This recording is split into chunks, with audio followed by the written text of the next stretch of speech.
And now it's time once again for another episode of Wipe Those Tears. And here is your host, the star of Wipe Those Tears, Jason DeCanio. All right, thank you very much. Welcome, everybody. Thank you. It's great to see you again. You're too kind. Thank you. Beautiful audience you are, as always, and welcome to another edition of Wipe Those Tears. I'm your host, Jason DeCanio, ready for another week with the Tier Masters on episode number 23 on the end of the month. Well, tomorrow would actually be the end of the month, the 29th, because of leap year. But we are here on February 28th, 2024 for this edition. And I just want to let you know that we've got an exciting show for you tonight. We're in the I's. The I's have it. That's right. We finished up the H's last week. We're going into the I, and we're finishing up. We could be actually going into the J's pretty soon. Yep, if we get through these scores here and these games. So let me go ahead and introduce the Tier Masters, and let's go ahead and have some fun here. First up, the man from Florida who is host of The Plump Show in every which way, shape, or form, my good buddy and your good buddy. Let's welcome Brandon Bogart. There he is. Hey! Hey, What is up, matey? oh my gosh. How are you? I have at least just only a tiny bit more before I finally finish my 4th episode of The Plum Show, ready for upload. Fantastic. You're ready. You're it's just so there you can taste it, right? Yeah. That's the same way Patrick can taste a yellow popsicle. Okay, well that's great. It sure makes me hungry, and this yellow popsicle hits the spot. Other than that, you're doing fantastic, right? Ready to play tonight? Get ready to go and give some more great, what do you call it? Critiques on the games? I know you are. Okay, good. All right, we wish you the best of luck as always. Now, the man who is going to be soon the president of the band Fish from New Jersey himself and my AVGN expert, of course, here's Gianni Pizzi. Yeah. Hello. What up, dude? Whoa, good. Now, I got to ask you a question, and this has nothing to do with the band Fish. How long do you intend on growing your hair? Or is that a while? I've been growing out for a while. So. When was the last time you got a cut? Not that we don't actually really. A couple of years ago. I don't remember. Okay. Well, I mean, it looks good as long as it's manageable and doesn't get away. You know, You got the beard, which kind of blocks it from getting into the mouth. Yeah. That's good, right? That is something. My parents are like, nah, about that, but I like it. Some people do. This is like his trademark, folks. This is like Jesus right here. This is Jesus Christ himself, man. Yes, I get that a lot. That's right. See, because you got the beard, you got the long hair, and the only thing that's stopping you from becoming Jesus is breaking the bread and wine, my friend. That's we're walking on one. Well, other than that, how things in Jersey? All right. Feeling good. Weather's been kind of nasty these past couple of days, but. Yeah, that's very true. All right. What was that? Oh, okay. Sorry. Oh, that's okay. We got a little technical difficulty there. All right. Other than that, you ready to play? Let's do it. Okay, let's get the other Tier Masters up, ready to go. We've got the man from Canada who's next, who, of course, is a Mario freak, who I hope he will wear a Mario hat on our next reunion show when we get there. Ladies and gentlemen, Mr. Mark Leota is here. Yeah. Not just the Mario fan, but Pokemon Master wannabe too. More of I just relate you with Mario. I know you're a whole bunch of fans in so many other ways, but you always come on with Mario. It's me, Mario. Yes. So, that's right. So how's it going up there in Canada these days, Mr. Leota? Oh, it was very windy today. Ooh. Golden wind blowing everywhere. Mamma mia! We just had a little bit of your Canadian high come all the way down to Florida over the past weekend, but now it's starting to warm up again. So we may be getting that cold front this weekend coming in again. Who knows? But anyways, I'm glad you're doing all right. And now we've got one more member for you, folks, from Kansas City. Actually, I think he's from Kansas. Yeah, he's got to be. If he is, yes. Okay, great. I got to make sure I get it right. But he's from the Midwest, and he's always ready to go. Here he is, Mr. Scott McVay is here. Yay! Good evening, everyone. How y'all doing? What is up, dude? Oh, My future co-host. In about 3 more days, we will have that show. Yes. we will. Saturdays with McVay and Jay. Saturday nights at 9 o'clock. Tune in, please. We would love to have you here. It's going to be a great variety show on the very StreamYard that we are on right now. Yay. And of course, Scott is ready to go and grade some more NES games in the eyes. Pretty much, yeah. We're ready to go.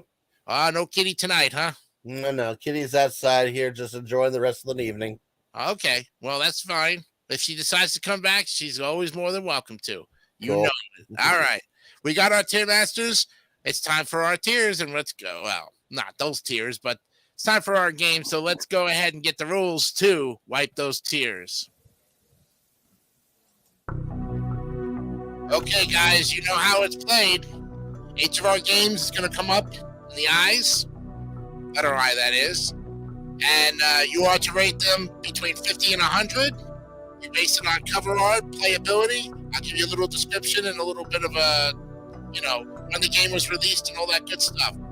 If you don't have any score at that moment, you can always pass it on to the next person, and of course, you can talk amongst yourselves. But once the score is in the system, it cannot be changed.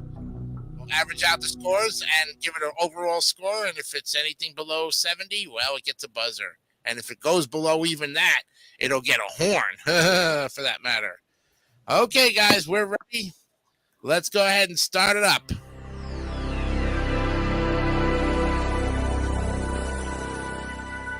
All right. I love that sound. It's so great. Okay.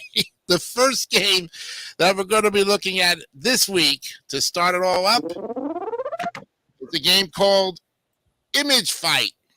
Image Fight, yes. This one was put out March 16, 1990 by the company called IREM. Yeah, sounds about right. IREM. And it's a 1988 vertically scrolling shooter arcade video game developed and published by IREM. Was the ported to the Nintendo Sharp X68000 and F-Towns, and the plot is taken directly from the NES instruction manual. On a fateful day in 20X, the Earth's moon exploded into 4 large fragments and a multitude of meteors. Aliens from afar have succeeded in destroying the West Moon's base. One after another, mankind's other military-industrial space complexes were being lost. What mankind dreaded had come to pass. Scores of unidentified fighters were in the area, and in addition, the moon's main computer, still intact after the explosion, had a strange vegetation coiled around it. Their trademark, evil exploits, being a dead giveaway, invaders from the Boondoggy galaxy had arrived to take over the Earth. To counter these evil forces, leading scientists from all over the globe created the OF-1 fighter ship. Combat pilots depart the Earth to fend off the invaders and earn everlasting glory. All right. Let's start with Brandon Bogard this week with Image Fight. Did you just say doggy boomy? What the Boondoggy Galaxy. wow. Well, if that don't get the juices flowing, I don't know what will. Boondogger. Okay, yes. So I do like the front cover. Okay. Gameplay on the back cover. There's a bit of like a part of there's like a bit of grass or like space lettuce. I don't know what that is. Space lettuce. Wow, that's a new one. Yeah. It's a little odd. I wanna But eat salad after this, oh my God.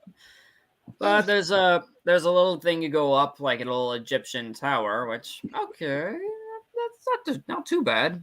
Yep. Not too bad. And the other Yeah, everything looks perfectly fine with this one. I'm gonna give it a 95. 95, a big A to start it off with. Good going. Okay, that's recorded in there. Mark Leota, you're up with Image Fight. I do like this cover. I think it's a great cover for IREM. Yeah.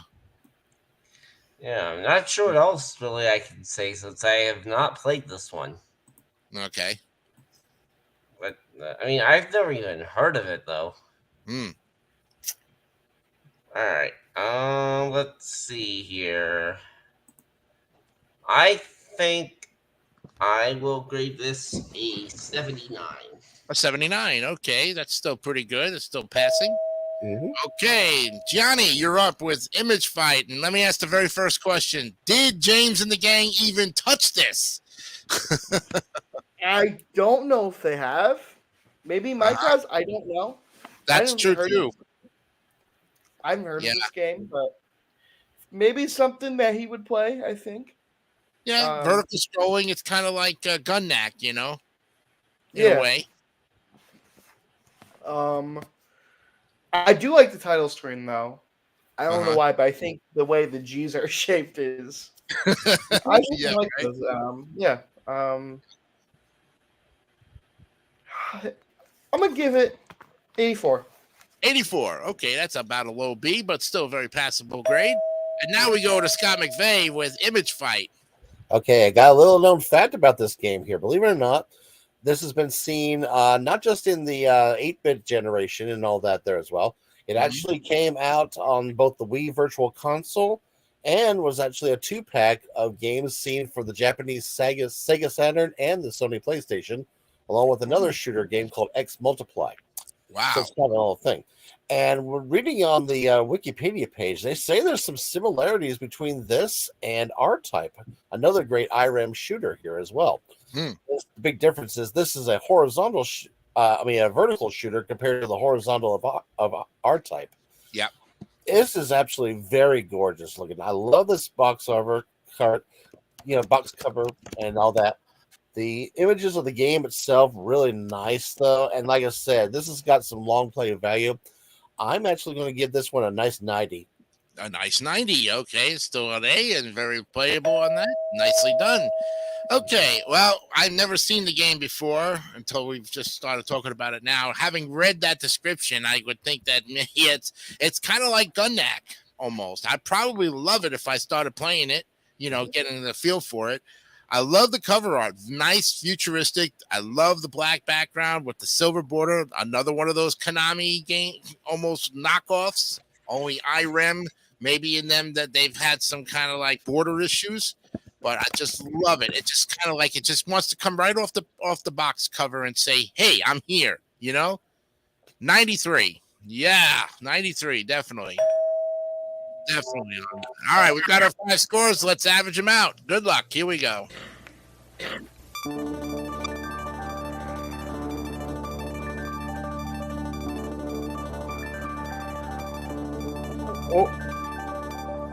I think I've got all. I'm beginning to think that I can do this show in my sleep right now, pretty much the way it is. It's going to get a B, 88.2. Very good. Nicely done. That low score, though, of 79 kind of kept it in the B. It probably would have been an A, but that's okay. It's still a very high, respectable B. Nicely done, gentlemen. Very good. Okay, next up on the list is the game Immortal. Ooh, Immortal. Look out. Here we go. Let's see if okay, the Immortal, they call it. Put out by Sandcastle Electronic Arts, another great company, November 1990. Unreleased. So we really don't know too much about this. It's an isometric action-adventure game originally created by Will Harvey and released by Electronic Arts in 90 for the Apple IIGS, or the Apple II GS. Yes. That's right, yeah. It was soon ported to the Amiga, Atari, DOS, Nintendo, and Genesis. A wizard is attempting to find his mentor in a large and dangerous labyrinth. It has a high degree of graphic violence, and in 2020, the NES port was re-released on the Nintendo Switch online service, while the Genesis port was re-released on the Pico Collection 1 cartridge for the Evercade. Yes, the wizard Mortimer calls for help from deep below the labyrinth, attempting to communicate with a man named Dunrick. The player, an elderly wizard, instead discovers the message and takes on the quest to rescue Mortimer, his mentor, and his master. And, well, you can read on it. Brandon Bogart definitely can read on that one, too. But this time we're starting with Mark Leota with The Immortal. Okay. Another one that I've never heard of. Wonder if you kind of have to be immortal to play this game. I guess so. That makes me have to probably be invisible, you know? A very good, wise question there, Mr. Leota. One we'll have to ponder for a little while, you know? All right. Anyways, I'll give this an 85. 85, still very respectable there. Very nicely done. Okay, Gianni. Now we go to the Immortal. Now, I don't know if he has played this game. I think I've heard of it, though. I don't think AVGN even touched this. I haven't seen any of his episodes like that. Yeah. Maybe is it a good game, or? Huh? Is it a good game, or could be? Well, I don't know. I mean, I figured maybe you had seen it more than I have before. I feel like it sounds familiar, I think. Right. Maybe. Maybe. But I don't know. I don't really know too much about it. Okay. But I'm looking at some screenshots, cover art. I do like that dragon from the screenshot I'm looking at. Kind of looks cool. I mean, it's mostly just yellow and brown. Mm-hmm. I don't know what's up. I'm not really a big fan of some of the color schemes used for this, but I'm still gonna put it in B tier 86. Oh, you're gonna one up Mr. Leota. All right. Hey, that's still good though. It's a high B. Very good. Now we go to Scott McVeigh with The Immortal. Okay, this is kind of different here. I know that this is like a kind of like an early version of an like an RPG of style game, though. Mm-hmm. Battles are actually taking place on separate screens, though, from my understanding. Right. And I think you have to have certain items just to be able to finish the game itself. It Hmm. looks interesting. What I think is interesting is it also had a Genesis port, as was mentioned there in the description. Yep. The NES version not so bad looking. I've seen several different screenshots and everything like that. Cover art does look nice, but it gives you a lot of confusion about what this game is really supposed to be about when you see just this one old dude there on the cover there. Mm. But I still think this is not so bad. I'm going to give it a good 86. Oh, you're gonna double it up with Gianni there. Okay. Very good. You got that one. 86, and now we go to Brandon Bogart with The Immortal. So, all right. I gotta look back because I gotta look back at my second episode of the Plum Show because the guy on the front cover looks like one of those Gladiator 2000 characters mixed with Dumbledore. Whoa! But What a description! Yes, this game looks pretty good. The graphics, what they had to work with, looks pretty nice. Other than Harry Potter, I think I pretty like the idea of an actual wizard going on an adventure. I'm going to give this a 9.8. 98. Wow. Ooh, very close to 100, but he still gives it a very high A. Okay, well, never played the game. Probably would not enjoy it because I'm not that far in the Immortals or some kind of that kind of a labyrinth situation and stuff. But based on the cover art, this is the saving grace. Remember, of course, we give grades based on not just playability or if we've seen it, but cover art. Looks fantastic. Looks really like this guy is staring you right in the face, says, I'm immortal. Don't mess with me. You know, kind of that freaky thing going on. Understand. Yes. 96. Yeah, definitely. Yeah. very high grade for myself on it because I feel that the cover art's just got enough to go on it. All right, let's look at the scores after this. Yes.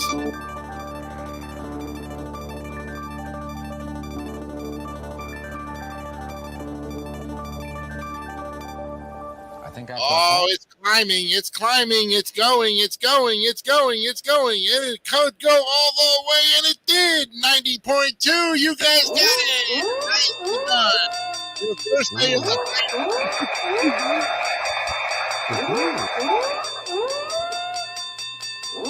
very nice. I think the 98 and the 96 helped it out a lot. Took it over the top. Fantastic job, gentlemen. Great. Last week you had about 6 A's going into that tier last week, and it came towards almost the end of the program for it too. Okay, next up. Now you would think this is the Crash Dummies; it would be a C, but it is actually the Incredible Crash Dummies. Yes, put out by Software Creations, Gianni LJN. Oh no! Oh no, it's right. BGN enemy, you know. Unreleased. We know who's played it. Yeah. So October 21st, 1993, unreleased. Yeah. Is a side-scrolling action game produced by Flying Edge based on the line of toys of the same name developed by Tyco Toys and released in North America. In the Incredible Crash Dummies, the player plays as the two titular Crash Dummies, Spin and Slick, on their adventure to save their kidnapped mate's spare tire, Daryl and Bumper from the Junkman. It starts with Slick putting himself back together after a car wreck, while Spin checks the crash test center, a research and development place for machines, which is the location for the first stage's first selection. You must finish the levels and overcome the obstacles, jumping off from towering houses, driving breakneck lawns over life-threatening ski slopes, a ride on a rocket-propelled Target missiles. Well, you get the idea pretty much. We now go to Gianni Pizzi with his rendition of the Incredible Crash Dummies. Woo! I mean, we know it's an LJN game. Apparently, he did it before that whole 200th episode. Every LJN Yeah. video. Yep. We know he don't like him very much, LGN. He's No, I'm just looking at it now. He's wearing like a Crash Dummy mask in the video. Yeah. The thumbnail. Right. But I don't know exactly. I don't know what they were thinking when they made this game. Like, seriously, I think we've all heard of the Crash Dummies in some way, shape, or form, either on the toy level or the TV show. I feel like I have. Yeah. Not too familiar with them, but I'm really not sure what to say about this. I mean, probably one. I guess if I'm gonna have, I mean, I can't really find much about it from the NES one. I mean, the guys are really weird. I'm gonna give it the lowest grade possible, a 50. I have to. Oh, a 50, and he first buzzer of the night. Oh, boy. Okay, well, we got an F out of that one. So, Scott, you're up with the Incredible Crash Dummies. Yeah, I am actually going to mirror almost everything that Gianni just said. I mean, it's no secret that this is going to be a complete dud and turd of a game here, to be honest with you. So, yeah. Even the NES, Super Nintendo version is almost as bad, though. So, there you go. And even looking at all the little, like the Google search and everything like that, a lot of people are saying this is bad, the game. This is just not fun. It's just, ugh. I'm going to say the exact same thing. We're going to double up on this, say 50 as well. Another 50. Look at that. We double up on it. And we buzz it. There we go. All right, we got two 50s, and now we go to Brandon Bogard with the Incredible Crash Dummies. Will you give it a third F? Is the question. Well, on the front cover, the smiles, they look creepy as hell. I'm not gonna lie.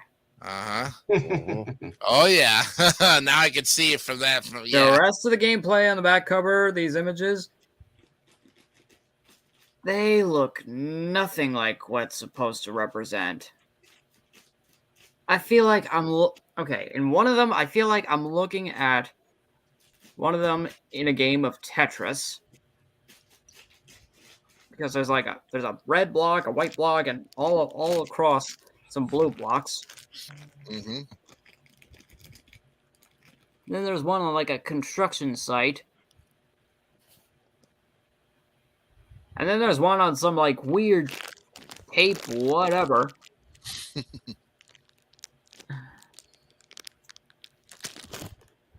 I wouldn't say I'm not gonna go full F this time.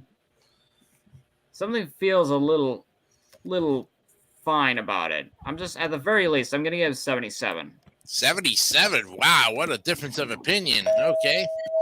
All right, we give you that. That's locked in. Mark Leota, you're up with the immortal Crash Dummies here. The Incredible Crash Dummies, yeah. Yeah, which I've never played, but based on what Scott and Gianni were going about it, yeah, 50. He doubles up on it too. Well, there you go. Football. Yeah. Double up on it with a 50. Okay, well, I have heard of the Crash Dummies before. And let me say this much. I've seen them on commercials, thought they were the most. That's where they belong, on TV. They do not belong on a Nintendo game. I don't know why anybody would want to, I mean, if you had the toys, I never even played with the toys. I didn't even get that far. I just seen them on TV telling them, don't drink and drive, don't do anything stupid. What? Don't drink and drive. Always wear your seatbelt. All those things. Stuff, yeah. Crash into the brick wall. Oh man, I hurt my joint. Well, if you had your seatbelt on, duh. So not really a 50 for me, but I would actually give it a 56 and still fail it. Yeah, that's what I would do. All right. Well, let's tally it up and see what we got here. I smell something stinky. Yep.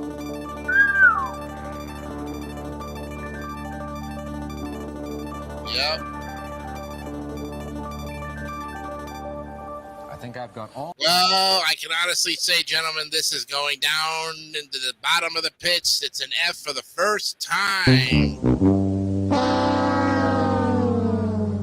Oh yeah, I think it's fair to say whoever decided it was a good idea to put the Crash Dummies on the Nintendo was the real dummy.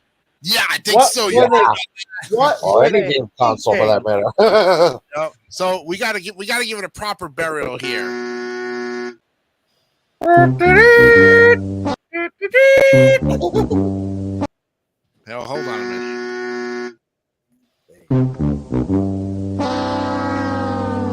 There you go. Now we gave it a proper burial. 56. Yeah, 56.6. Didn't even make it out of a mid F. That is only, gentlemen, that's only your 8th F in the whole game. And that's your first F of the night. So you got an A, you got an F, and you got a B. Wow. What a difference of opinion. Big time on that for sure. Okay. We are going to all right, we're coming to the end of the first half here.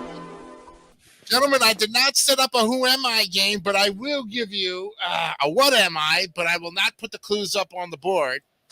All right? So I'm going to take the What Am I question. I will read it to you. Clues. Clue number 1. Okay?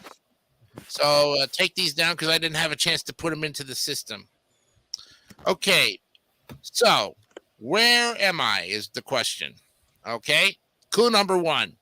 I am a heavenly body. Got that? Uh-huh. And the second clue, people used to think I was just another star. Got that? You want me to repeat those 2 clues? I think we got it. I think Okay, I then, might have it. yeah, for all those who want to play at home, here are your 2 clues. First one is I'm a heavenly body. And the clue number 2 is people used to think I was just another star. Okay, there are your 2 clues for that on the Where Am I today. Okay, we're ready. Anybody need to take a break? I'm good. Okay. I'm good. Okay, let's pick it up where we left off and reopen the game.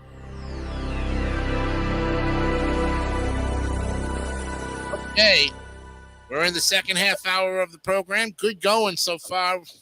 I can't believe we got an F. It took us how many episodes to get an F, gentlemen? Scott wasn't even here when we had I Friday know. the 13th was the last time we gave an F in the Fs. We gave an F in know. the Fs. Yeah. That's yeah. I mean, There really. you go.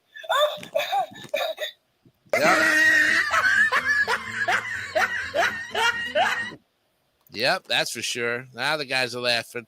All right, here we go with the next tie game. One from the movies, Indiana Jones. Look out. Yeah, here we go.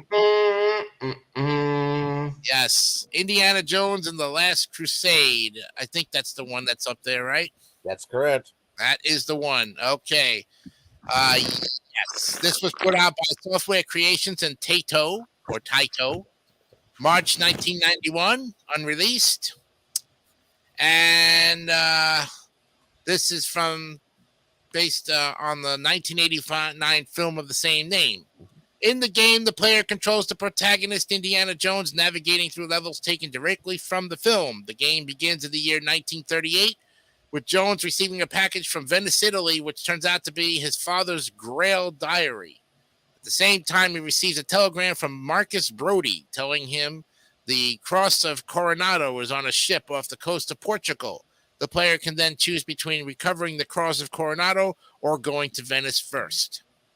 And, of course, there's more game down here.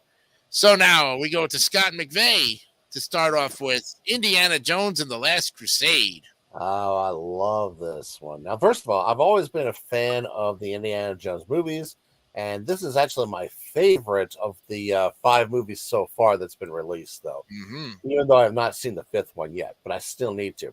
Right. But I've always loved this one, probably because also the fact that it involves probably the Holy Grail, which I always have, something important since I'm a son of a minister and all that there as well. I like this game. Now, it's Taito, so they've got some good quality stuff on the NES, though. This is another great one here. Looking at the listing on the Wikipedia about the reception, they actually had someone give it a very high rating, and I'm going to give it as high of a rating, too. I'm going to give the same rating given by when they put it into Computer and Video Games Magazine. I give it an 89. 89. That's still a high B in our standards.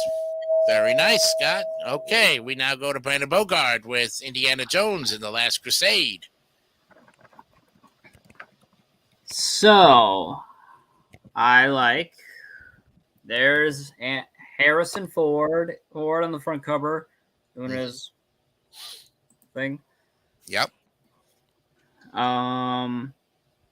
I don't know why, and one of the images in the back cover, it looks like he's on ice that are filled with letters of the alphabet. I like that first sentence in the back cover. It says, "Grab your bullwhip, dust off your feather, do the bullwhip."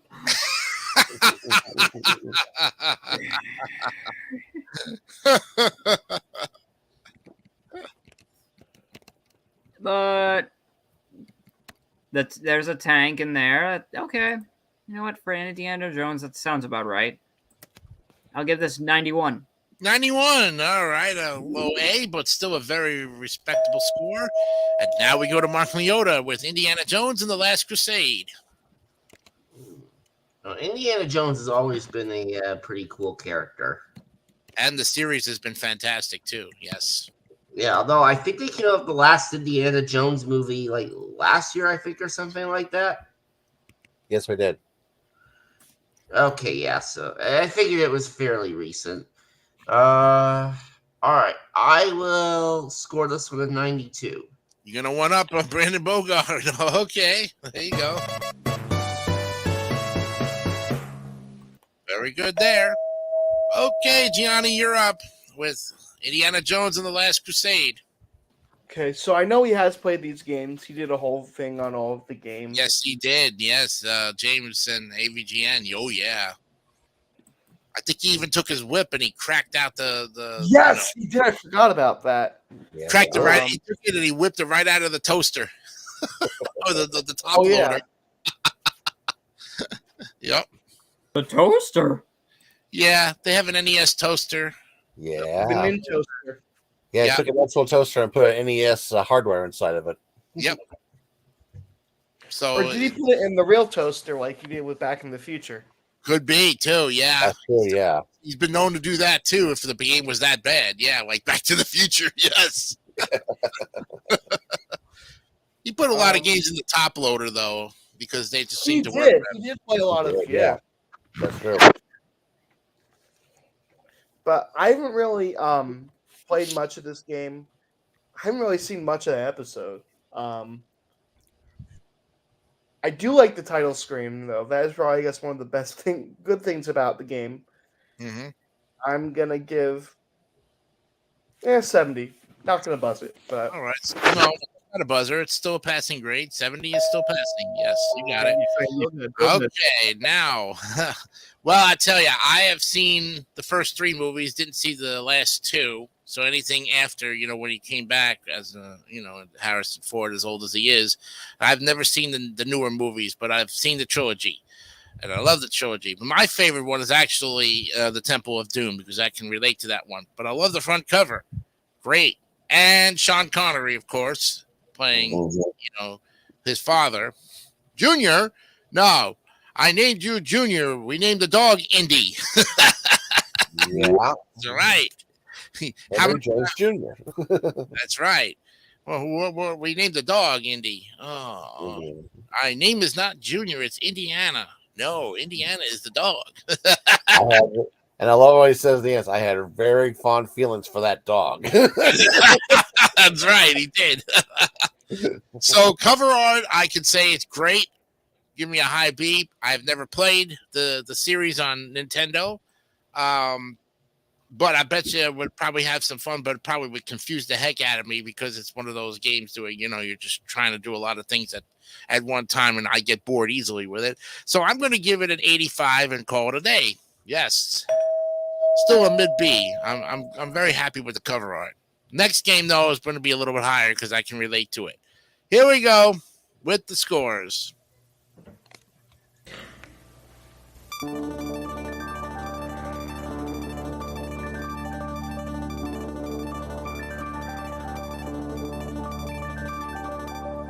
I think I've got all. All right, this one's moving up. It's going, not in the C's, but it is going to the B's. Yes, 85.4. Very good stuff there.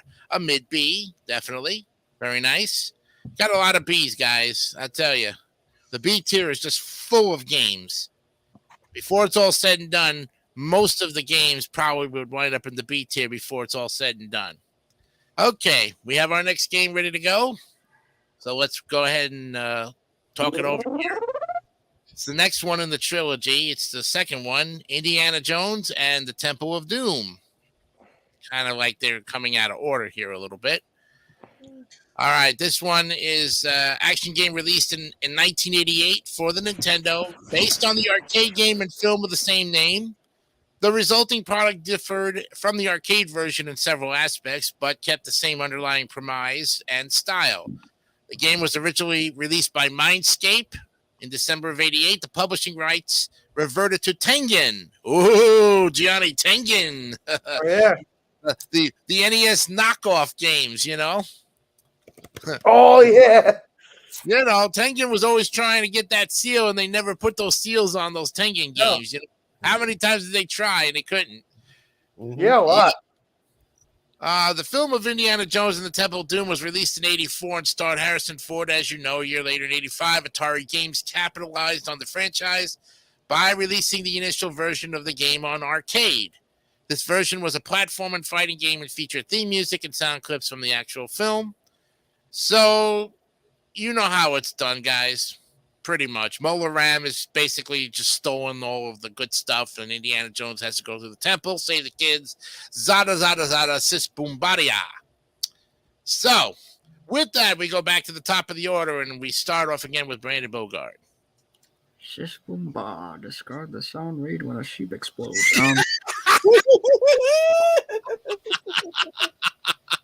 Oh, boy. Yes. Well, if you keep bringing it up, I'll have to.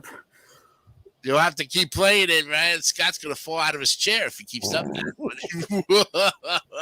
I told that Okay, one to my somebody mom. just press She got funny. She couldn't stop laughing, Yeah, right? exactly.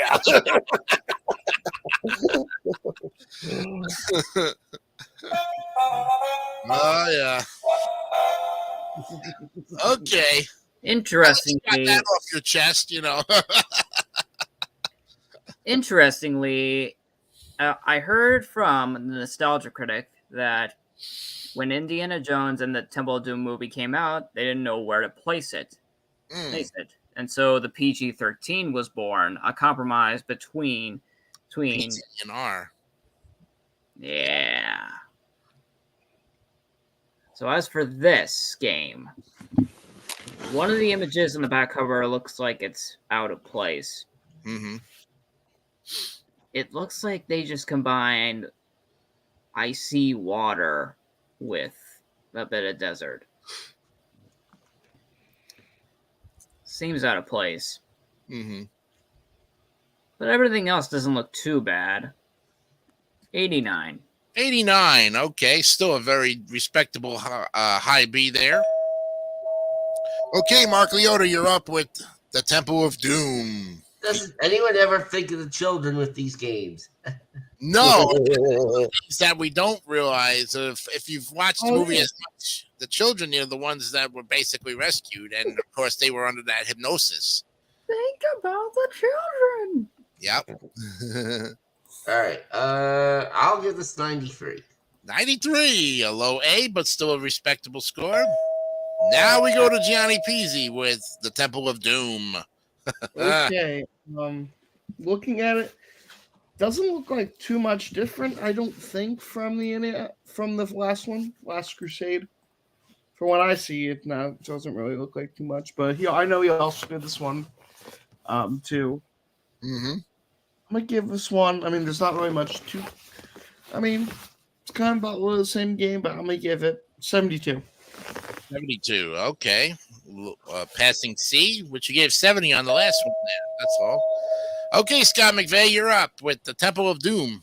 I actually remember playing this one on the NES, believe it or not here. So, yeah, it's loosely based off the arcade game, which you still have to rescue the children, watch out for the thugs and all that, do some little minecart running. It's not the exact same as the arcade version, but it's an okay title. In all honesty, when in the previous game, when I said that Last Crusade was my favorite movie of the franchise, unfortunately, this is my least favorite of the franchise, just for the simple fact of one of three words said in the movie: chilled monkey brains. Yes. that was gross out complete. So yeah. Plus the women interest in this is a whiny B.I. You know what I mean. Yeah, I can't go any further, but you get the idea. Nah, you could say it. At least the cover art is a replica of the movie poster. Yes. And it's not a bad game anyway, but I'm still can't give it as good as the previous one. But I'm going to give it a good 75. 75, still a passing grade on that. Okay. Very good. Okay, well, I'll tell you, I have seen the movie more than any of them in the trilogy. Love this one. Yes, the girl can be whiny at times, but she is hot in her palace dress. The only thing is that she, like you said, Scott, she's a whiny bitch. That's about it. Yeah. Good, you can say it. I can't. No I'm kidding. Don't say it. No. Whatever makes your heart. This show is for only 18 and above. There is no children when we're watching these shows. We never said that. Yeah. And if somebody does, don't worry. You mean movies? Huh? You mean movies? No, I'm talking about our show. You can say No. this show. We're talking about if you like I said, if the character's a whiny bitch, then say a whiny bitch. That's say it to your heart's content, man. No one's gonna bleach you out on it. I'm not gonna bleach you out on it.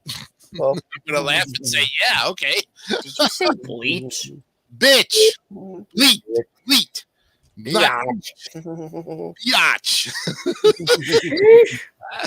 I think Brandon Bogarts ate chilled monkey brains in his time. You know what I mean?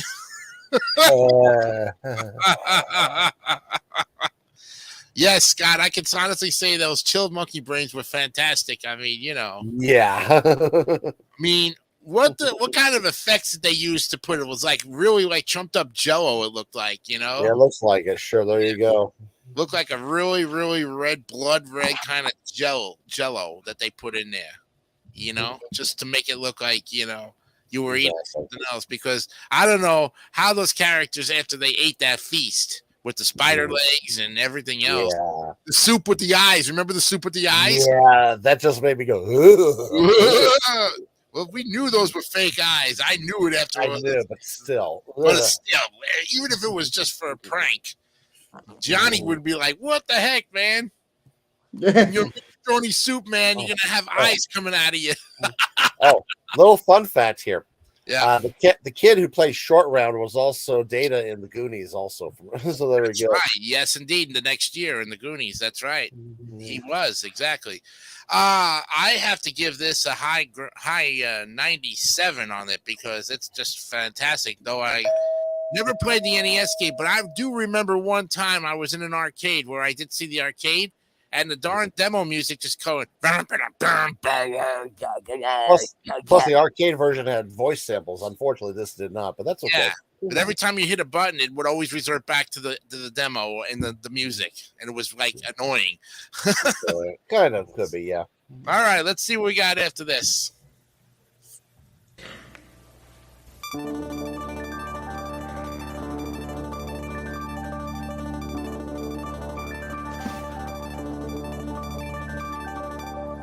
I think I've Okay, got all. well, it's not going to get an A, but it is just like the one with the Last Crusade. It goes in the B tier at 85.2.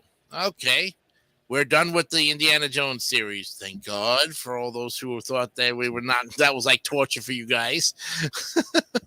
Next up is the game Infiltrator. Whoa! Infiltrator, put out by Eastridge Technology and Mindscape, January 1990, unreleased. This was another unreleased game. It's a combat fighter simulation game published in North America in 1986 by Mindscape and in Europe by US Gold. It was developed for the Commodore 64, the MS-DOS, the Apple II, Atari, and Chris Gray Enterprises. Paragon Programming ported it to the Amstrad CPC and the ZX Spectrum. Infiltrator is divided into 6 missions, 3 helicopter flying missions, and 3 ground-based missions, which are paired together. So it's a flight. It's another one of those flight simulator games because even there's an Atari 8-bit screenshot. So even with Atari had those simulator games going on for them at that time. Pretty good. All right. We got a little bit of a description there, so we'll start off with Mark Leota this time. Okay. Pretty interesting cover there. Not sure what that machine is supposed to be on the cover. Is that like a It's a helicopter. aircraft? Or maybe it's a drone before drones actually became a thing. Yeah, I guess so. All right. Let's give that one an 81. 81, a bit of a low B, but still a very good score. Johnny, you're up with the Infiltrator. Okay, haven't heard of this one. I don't know if James has played this one. Okay, I kind of do like the screenshot of what I'm looking at. It does look pretty cool, especially for 8-bit. It's another racing game. We've seen a lot of those, but I don't know. I definitely like some of the gameplay screenshot for this one. 83. 83. All right, not a 1-up, but very good. Still a low B. Scott, you are up with the Infiltrator. This is an interesting style game here, if you ask me. It's kind of like you got your helicopter simulator, and then you got these ground-based missions where you try to save the guys here. It's an interesting style of gameplay that gives you 2 different types of games in one package there as well. Mhm. And in case you're wondering, that's supposed to be the helicopter you're flying on the front cover of the image there as well. Aha. Now, if it wasn't for the weird fire effects, though, I think this would actually look even better, though, myself. Like I said, it's a different type of game. So for originality, I'm going to give this a nice 78. 78. Okay. A high C. That's pretty good. Okay. Brandon Bogard, you're up with the Infiltrator. All right, so okay, so it says, "Good luck, Megabits." Megabits? What a name. No, MCGIBBITS. McGibbets. I think so. McGibbets. Sounds like McGiblets. Yeah, I'll have an order of McGiblets, please. I'll have a McGiblet with cheese. Thank you very much. Please pull up to the next window. McDonald's would come up with a McGiblet sandwich. Here's your McGibbets, Mr. Captain Johnny Bimbo Baby McGibbets. Because actually that's his name. I'm looking at the back cover. It says, "You're Captain Johnny Jimbo Baby McGibbets." Yeah. I was so scared, but I'm not. Brandon, the way He's you helicopter pronounce it pilot, is- ballistics Oh. expert. Wow. Okay. Okay, I tell you, we got a comedian here, you know? Ballistics. Ballistics? No, BALLI. Yeah, ballistics. That looks good. Sorry, Put some every time ballistics on my I list. hear that word ballistics, it looks like you're doing. This is Yeah. embarrassing for It's me like to little say. ballistics on my lips, you know? No, it's a little worse. What I was thinking. I think we also list him as a rock star. My analysis. My thought was, I'm embarrassed to say, but here it goes. Ballistic sounds like an analysis on somebody's balls. Oh. Oh my god. Oh my god. Wow. Yeah, you just died, my friend. You just that was pretty good. Like your critique about the fat woman in that shape with that, you know, when you talked about. Oh my god, I'll never forget that. I get in trouble for this. So it looks like a fat woman, you know, on like a silhouette of a fat. You know what? I better add ballistics to my dictionary of unknowns. Yes, you should. Definitely. Don't hold back on it, my friend. Do not hold back. Whatever you do. I will not. So,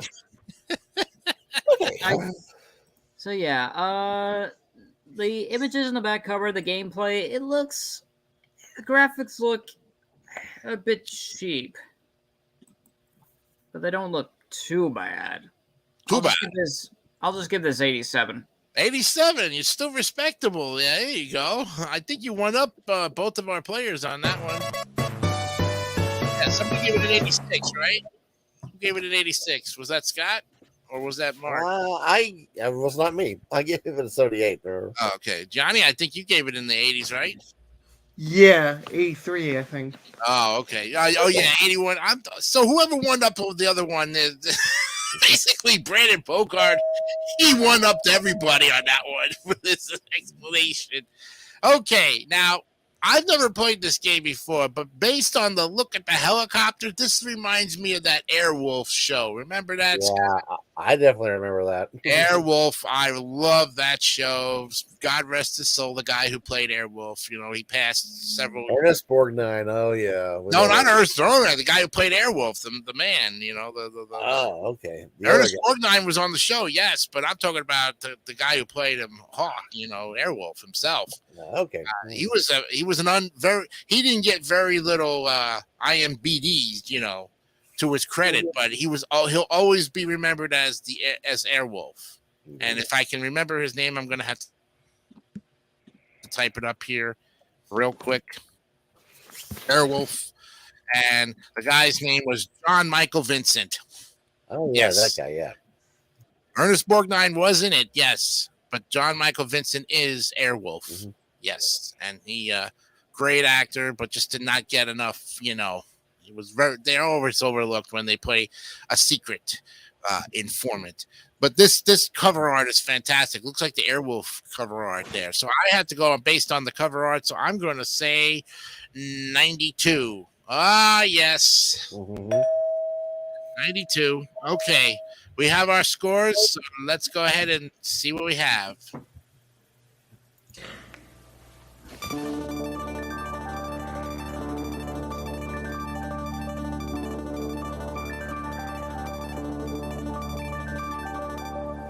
I think I've got all. Well, you'll be happy to know that this one is going to the B tier. Yes, another B, gentlemen. Very good. 84.2. Very good. Nicely done. And we definitely, all right. We definitely will. Okay. With about 4 minutes to the end of the second half hour, we'll go ahead and anybody need to take a break? I'm good. Oh, good. Okay. Well, all right. That means it's time now for, of course, Where Am I? And we gave you those 2 clues. So here are the next 2 clues. So Herschel discovered me with a telescope in 1781. And then the second clue is he named me the Georgian planet Oh, okay. or the Gregorian planet, whichever one you want to pronounce. Gregorian, maybe. Yep. So those are the next 2 clues. Herschel discovered me with a telescope in 1781, and then he named me the Gregorian planet or the Gregorian planet. Yeah. Those are your next 2 clues on Where Am I? Okay. Very good. Got another B there for that one. So we start up again with the third half hour of our show. Ready to go.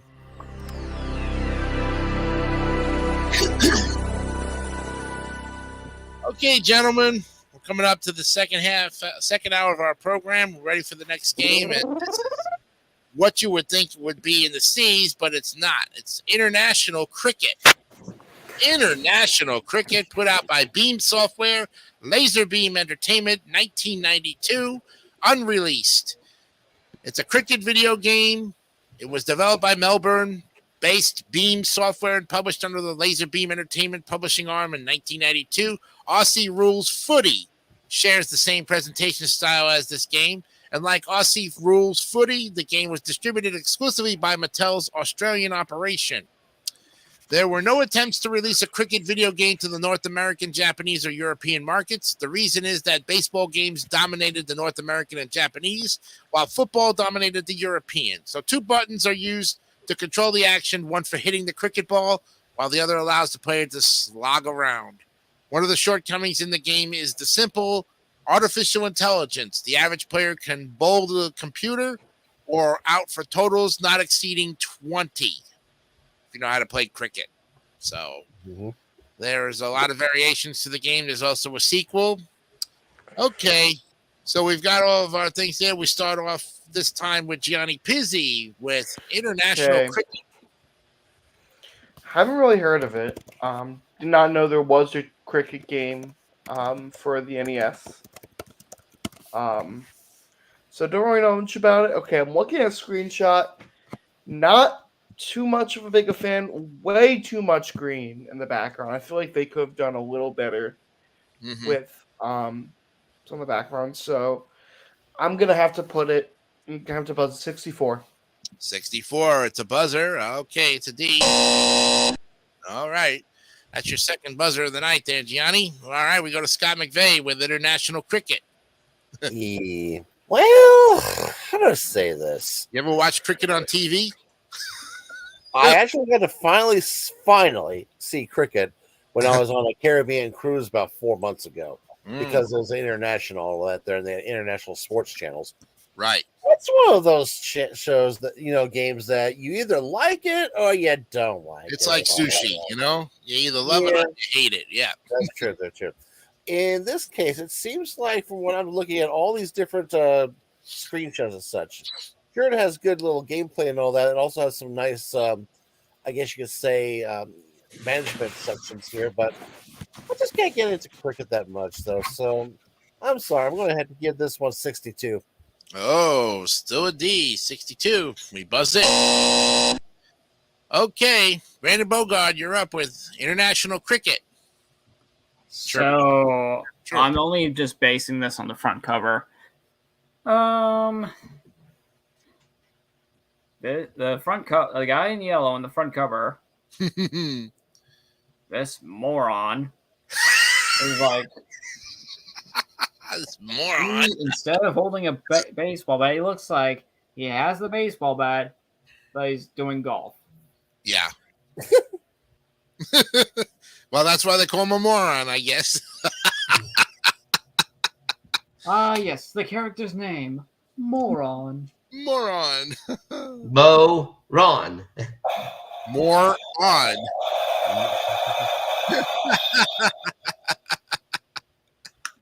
Thank you. I'm gonna give this 81. Oh, you're going to be kind to it and give it an 81, a low B, but still respectable. At the Okay. very least. Oh, not only that, now that I think about it, yeah, his legs look like real bent. Well, you can't change your score. We've locked it in already. So. Oh no, I wasn't gonna change my score. Oh. I was gonna bring it up. Oh, okay. Yeah. Well, I mean, that's fine. Yeah. His legs look bent. Yeah. He looks like he's kind of in the pits. He still gave it an 81, though. All right, Mark, you're up. All right. I think like the fact that the first word that tell the game is international is basically why it's classified as an I title.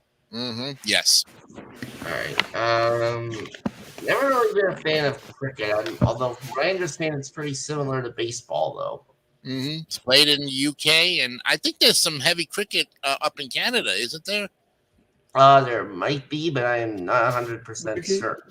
I definitely know Australia is big. Yeah. Australia, the UK, definitely those areas. But I could, India as well. Oh, India. Okay.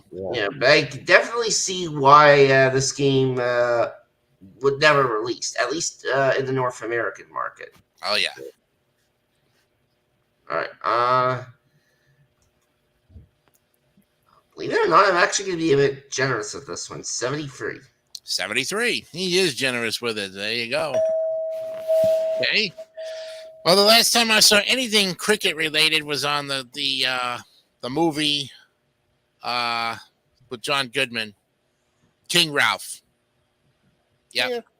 King Ralph. That was yeah. Because he was playing cricket and he hit the ball so hard he broke the windows and he flew it over and broke the palace windows. Yep. Oh, you know what? Now that I think about it, okay, I'm not again. I'm just adding additional, not trying to change my score. Right. No problem. Why the hell is it called cricket? Why is it called cricket? Anybody can answer that? I wish I can give you an answer. Let's play cricket baseball. I know, right? Chirp, chirp, chirp. Why did they name it after a bug? Cricket, the game. All right, let me let's see why they call it cricket. Okay. It's all right. We know it's that, but what's the history of it? The origin, okay.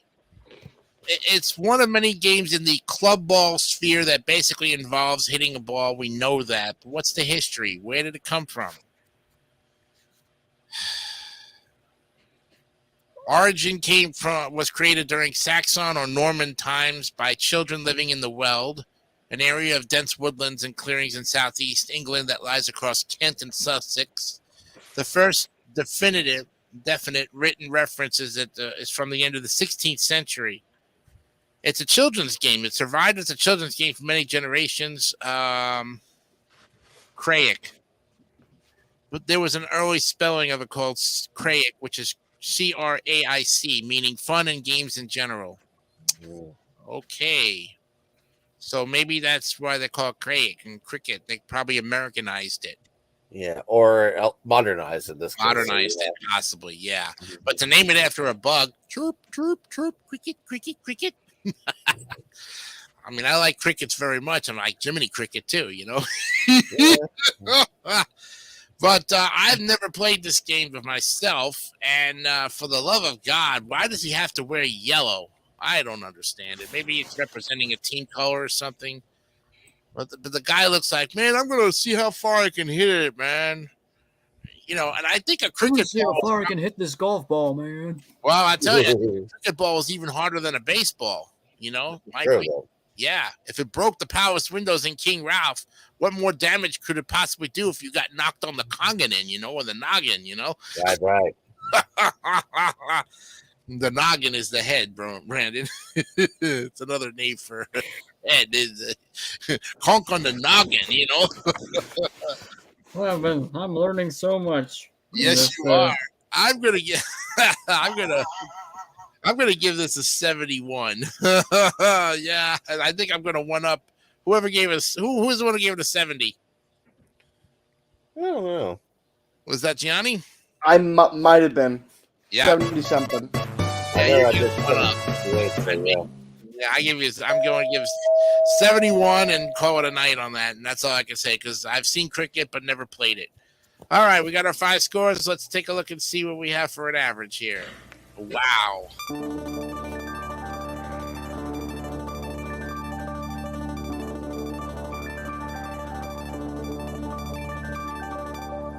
I think I've got all. Well, it just missed being a D by 0.2. It's 70.2, which is enough to get it in the C tier. Wow. Oh, my goodness. Okay. You were very gracious on it with those scores for cricket, but still, again, it survived. All right, next up is the game by, looks like SNK. Yeah, it's Iron Tank. Yeah. Iron Tank. If I can get it right. The Invasion of Normandy. Yes, that's right. SNK is the company here. July 29th, 1988. And this game is a top view action shooting game based on SNK's 1985 arcade game TNK 3, which was released as Tank in Japan. Set in World War II during the invasion of Normandy, the player takes control of a commando named Paul and codenamed Snake, Colonel Ralph in the Japanese version, who also appeared in Ikari Warriors, as he mans the titular Iron Tank to infiltrate the Nazi German stronghold within Pala region. Regions, yeah. Yeah, it was only released in Australia.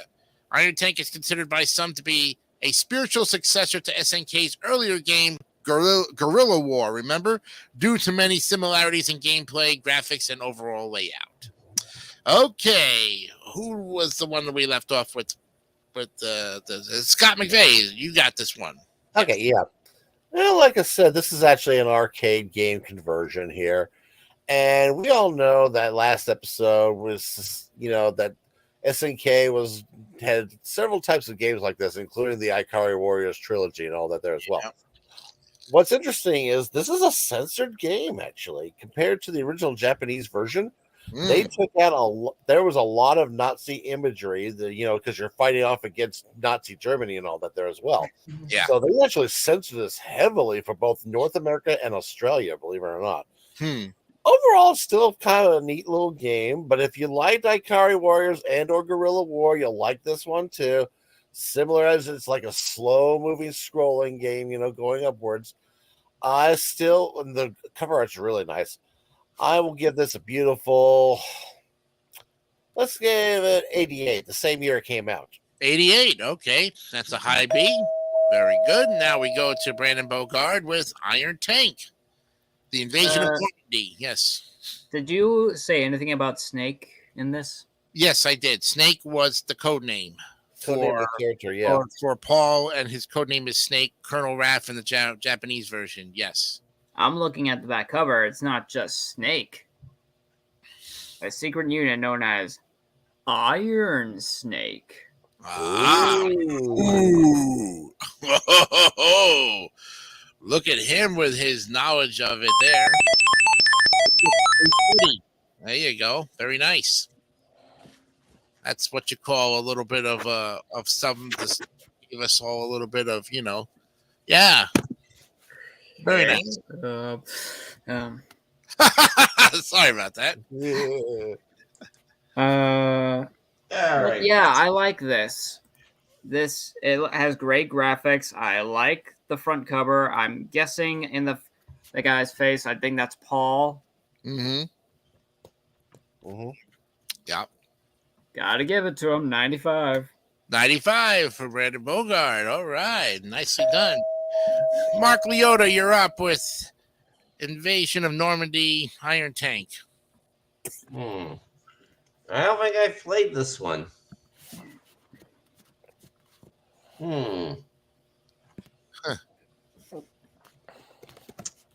Cover definitely looks bit of a bright shade of orange there for the color in the background there. Yeah.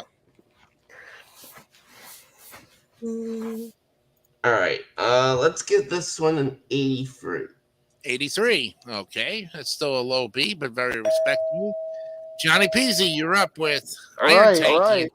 Normandy. See the cover art from this. Kind of liking it. Orange background, whatever. It's cool. Don't know if AVGN has played this game, Mhm. but I definitely like from some of the graphics what I'm seeing. So 82. 82. Okay. So that means that Mark Leota won up you, basically. You gave it an 83.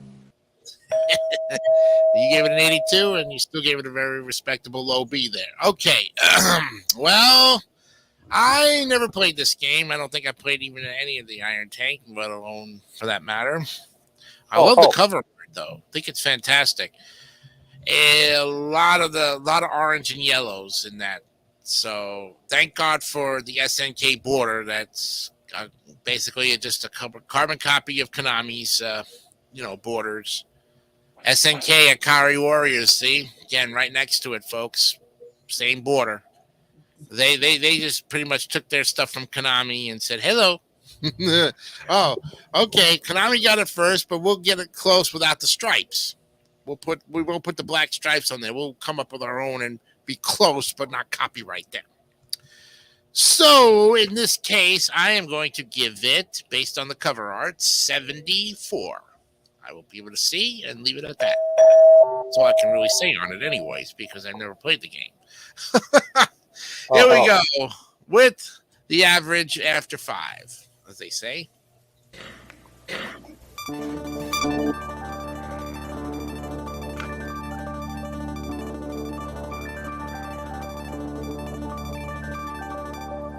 I think I've got all. Well, I'll tell you what, guys, you very consistently put this one actually in the B tier, 84.4. It's gonna move up right there, right next to Infiltrator. Holy cow. Another B for you guys. I think you got about 130 in there right now. Give or take. Before we go to the next game, I got one little fun fact about this game. Uh-huh. They stuck in the ROMs of this game a hidden little message in Japanese here, but it's a big rant by the guy who programmed this game, who also programmed the Guerrilla War game. And it's to the point where, and I'm reading the translation of it, he does not like the Nintendo Famicom, which was the NES for the program for this. And they translated to say, this is the programmer, and he went with his initials. Those idiots at Nintendo are fucking assholes. Die. Go bankrupt. I hate the Famicom. That idiot Mr. T, probably his boss, I'll fucking kill him. That is the translated version of what this message says. Wow. I did not. Well, at least you were not the one who was quoted on it, even though you just kind of paraphrased it so much, even to that point, kind of leaving out the juicy details of it. Thank you. Pretty much, yeah. All right, and on that happy note, we go to the next game here, which is called Iron Sword 2. Yes, this is the second one of the series of the Iron Sword. Iron Sword Wizards and Warriors 2. This was put out by Zippo Games, Acclaim Entertainment. Oh, yeah. Unreleased, December 1989. This one is also known as Wizards and Warriors 2. Iron Sword is a platforming action adventure video game developed by Zippo and a subsidiary of Rare. It was published by Acclaim and re-released in North America in December of 89. In its sequel to Rare's 1987 titled Wizards and Warriors, in Iron Sword, the player controls the Night Warrior Kuros. As he ventures in the land of Sindarin, he must defeat the evil wizard Malkil, who has assumed the elemental forms of earth, wind, fire, and water. Kuros must collect the parts of and assemble the legendary Iron Sword in order to defeat Malkil, who resides at the top of Icefire Mountain. There you go. All right. We now start this one off at the top of the order here with Brandon Bogart. So one of the images on the back cover looks like it's not quite representing the title. It looks like you're just at a home or at a bar. You're not even on some sort of adventure, which is kind of disappointing. Yeah. The rest of it, I mean, doesn't look too bad. I'm looking at one of the sentences. This time, the evil wizard Malkil Yep. has unleashed his fury in the form of the four elementals: earth, wind/air, water, and fire. If those powers combined, I am Captain Planet. or worse, we've got the group Earth, Wind, and Fire. After the love has gone, what used to be right is wrong. All controlled by the Avatar. Let's groove tonight. Another thing I don't like, other than that image, there are animal kings. Mm. Okay. It's a little odd. I gotta give this a 79. 79, still a respectable C. Okay. Now we go to Mark Leota with Iron Sword 2, Wizards and Warriors. Definitely like that cover there. Looks like Highlander, doesn't it? Yeah. Yeah. Yeah, looks like it's pointing up toward the sky. Oh, the sky is the god. Obey the sky. Yep. All right. 84. 84. Okay. A middle B. Johnny, you're up with Iron Sword, Wizards and Warriors 2. So I like the cover art from what I'm seeing. I feel like I've seen this game. Sounds so familiar. I think AVGN has mentioned it or Mike has played it. I don't know. But I feel like he's mentioned it, I think. I mean, I've definitely seen some of that before. So definitely looks like, well, I'm going to find a screenshot of the game. Okay. Okay, looks like the thumbnail. What is that? I don't know what the King Bullfrog is doing. Whatever that is. I'm not sure. I'll tell you in a little bit. Okay. There's some. Oh my god, the weird class. Oh my, I don't know what some of these weird enemies are, or bosses, or whatever. But 80. Oh wow! Hey, he still gives it. Such a good game, and then I realized he still manages to pull a B out of his hat, even though he's like, "What the hell is this thing?" Right? I have no idea. You went off. You went off the left field. Maybe all right. Yeah, would have been like, what were they thinking? Yeah, well, that sounds like James. What were they thinking when they made the game? Right? Exactly. Yeah. All right, we go now to Scott McVeigh. I can't wait to hear this explanation. Oh, you're gonna love this. First of all, the guy on the cover. I think you might recognize. You might remember this guy's name if I said the word Fabio. Yeah. Oh, Fabio as the swordsman. Yes. Fabio. Yes. Yes. Lord Fabio. That's right. Yeah. This was that hunky looking guy from the 80s and early 90s. He was the one who helped advertise, I can't believe it's not butter. That guy as well. Yeah. The game itself is actually still fun though, because Yeah, he probably died of I can't believe it's not butter either. Who still knows? alive. I'm not sure, but oh well. Anyway, He probably had a fixation for margarine after that. They just sucked him up with blue bonnet, probably. something like that. I'm not sure. Anyway, going back to the game. Yeah, going back to the game, Fabio and all of his glory. Yeah. So, like I said, the game itself is interesting. It's like a platformer, but you also got like a little bit of action abilities. It's kind of like you got some fetch quests as well, when you go to the these animal kings and all that there as well. So you got to find certain things so you can pass through and go to the next stage, though. Right. That's probably what the bullfrog is asking for, a golden fly to get so you can pass by him, though. So there you go. Yep. This is actually not a bad game. It's actually pretty fun. Lots of people have done some long plays of it. Lots of other things about it. And just because it's freaking Fabio, it's a 98. Whoa, Fabio 98. Oh my goodness. 2 points away from 100. And why not 100? Because it's Fabio, right? Yeah. That's just thinking. It's like he knocked off 2 points for Fabio. Remember that again when we. And Fabio like, I'm gonna kill you for not giving me a perfect score. Okay, Scott, I love that. I couldn't wait to hear this explanation. Johnny started a good one, and he's like, "Where is it going with this?" Then Scott just fed off of him, and he still gave it a 98. Wow. Okay, now I must say that I've never played the game, but looking at the cover art, this guy reminds me from the Highlander series. This has Highlanders all over it. Similar to it. Highlander came out in the mid 90s. So they really knew that they had, like you said, Fabio jumped on it and says, yeah, well, I'll do it for you. I'll do the money for it. Why not? Right? I get Brandon's laughing at my Fabio impersonation. I have no idea who That sounds more like Schwarzenegger. Rambo. Yeah, right? I'll put Rambo up anytime against Fabio in a freaking match, and the first one to come out of it alive without his balls getting shot off.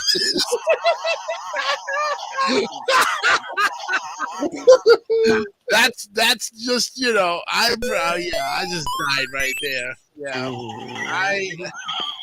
okay, yeah. So based on the cover art, I love it. I'm telling you.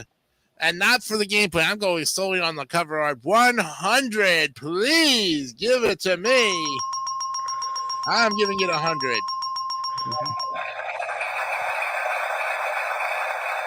Mm-hmm. 2 points, Scott. 2 points. Your I'll 2 points take it. got canceled. I'll see your 2 points and raise you 2. Okay, I'll take it. That's 2-1 up. Yep. And we do it again.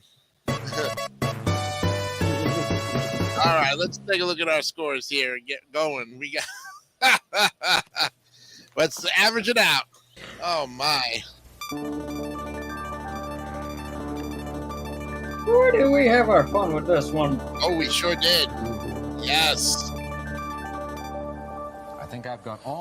Like I said, sometimes the cover art alone is enough to crack so many jokes on it. But even with those great scores, I'll tell you what, it did not get an A. It actually went into the B tier at 88.2. It just missed being an A by 2 points. See, your 98 caused it to go down. Oh, it's all Scott's fault now. God damn No, it. it's Fabio's fault. Hey, it's his opinion. What are you gonna do? I don't know. All right, well, we got. I think we got time for one more game before we go to the 5-minute mark, right? Or should we just end it and take a break? 5-minute mark. Well, I mean the half hour. The last half hour coming up. Yeah. Let's go ahead and just get the. All right, let's go ahead and take a break. Clear our thoughts up here and get you guys the next clues on where am I. Anybody really need to take a break at this point? I'm good. So good. I did. Okay. I'll also give you this option too. Do you guys want to quit now or forever hold your peace? That means you want to end at 10:30, or do you want to go to 11? Your choice. I'm still good. I'm good. Yeah. Okay, we're all good. I'm Mark, good. You all Yeah. right? Okay. All right. So we're in the break mode. So we're going to 11. Very good. Gentlemen all have pretty much said what they had to say. Here are the next clues for Where Am I? So as you know. Okay. Next clue is my current name didn't come into use until 1850. Yes. And the next one is I have 11 known rings and 27 confirmed moons. Okay. And I'll give you an extra clue because we're coming up to the end of almost end of the program. And so there's only 4 more clues left. And here's the third clue of that group. Okay. And the third clue is only Jupiter and Saturn are bigger than me. So I'll go ahead and repeat them. My current name didn't come into use until 1850. I have 11 known rings and 27 confirmed moons, and only Jupiter and Saturn are bigger than me. Do not reveal your answers till the end of the game, okay? So we'll find out what the last, because we have 3 more clues.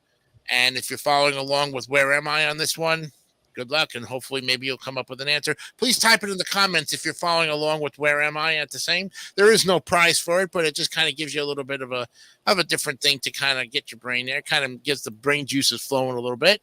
Mm-hmm. All right, so we're going for the final half hour of our program, so let's do it. Okay. The next game up on the list here in the eyes, because we're getting close to it. Let's put it up there. I'll get it up there eventually. I will. This one is called Isolated Warrior. Oh, boy.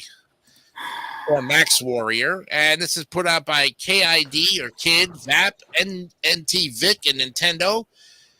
Released February 15th, 1991. All right, let me give you a little bit about Isolated Warrior. Let's see. The game is shown entirely from an overhead isometric perspective, similar to games like Viewpoint or the Diablo series. The player must collect weapon upgrades and operate various machines to combat the alien enemies. Various obstacles and pitfalls, landmines must be avoided. There is a boss battle at the end of each level and sometimes mid-level as well. The player's progress in the game can be saved using a password system.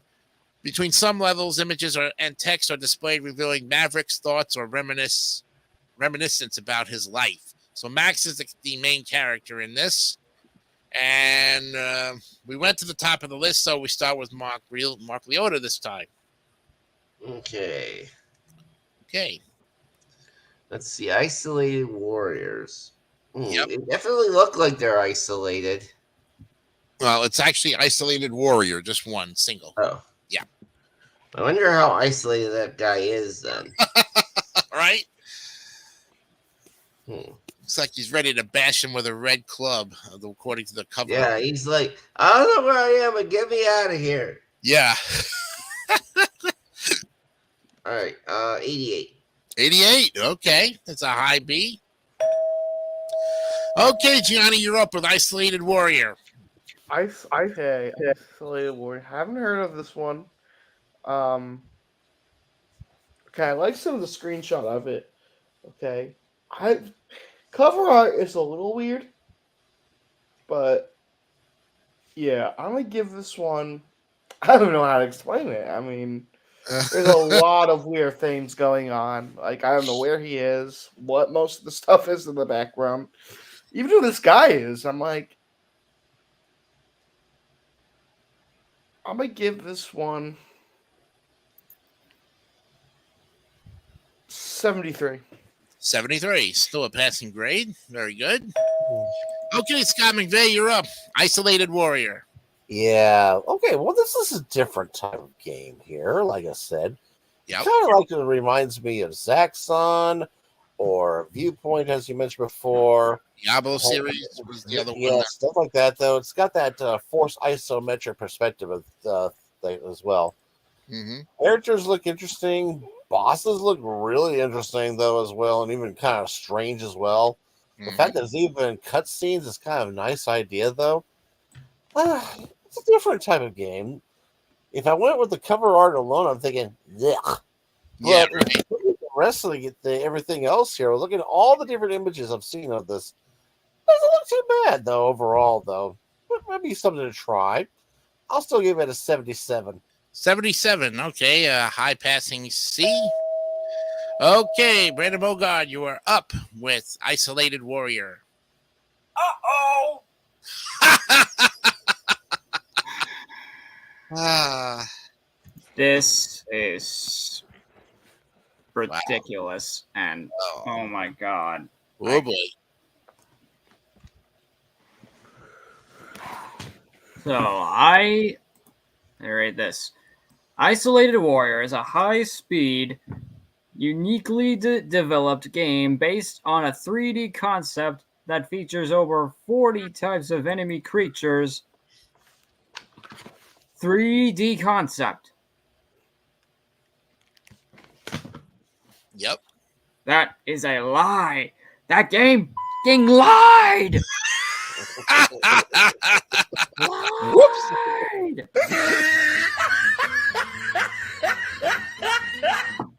Yeah, that's about right. And not only that,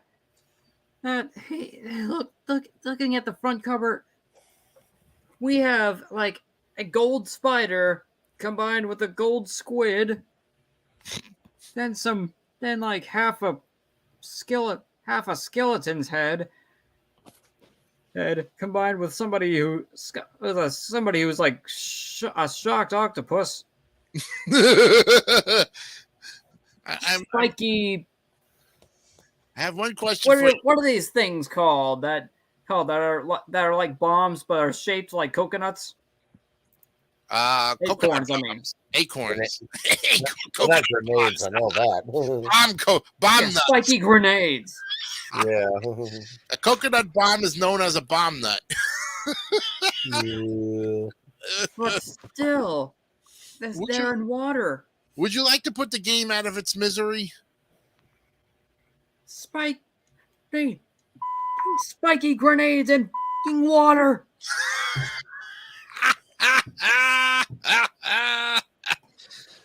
Somehow. 67. Oh, he puts a 67. He literally died there. Yeah, that's pretty bad. Very much bad there. All right, 67. Okay, wow. Considering that I've never played this game, but I saw the overhead shot that they gave on the Wikipedia. Yeah, it would be fun to play it, but I don't know how playable it is, you know. And the guy on the front cover just looks like he's got way too much red going on. I'm guessing he's the lead character, because if that's what he looks like in the game, boy, that's sad. So in this case, I'm going to pass. I'm just going to barely give it a 69 and buzz it. Oh, yeah, I'm going to buzz it because I can't really see it going any farther. Cover art just looks like it's just way too much. It looks almost like if you mix the colors, it's going to turn purple. Or black. Or black, yeah. All right, let's divvy it up and get going here. Oh, boy. Oh, God. Oh, yeah.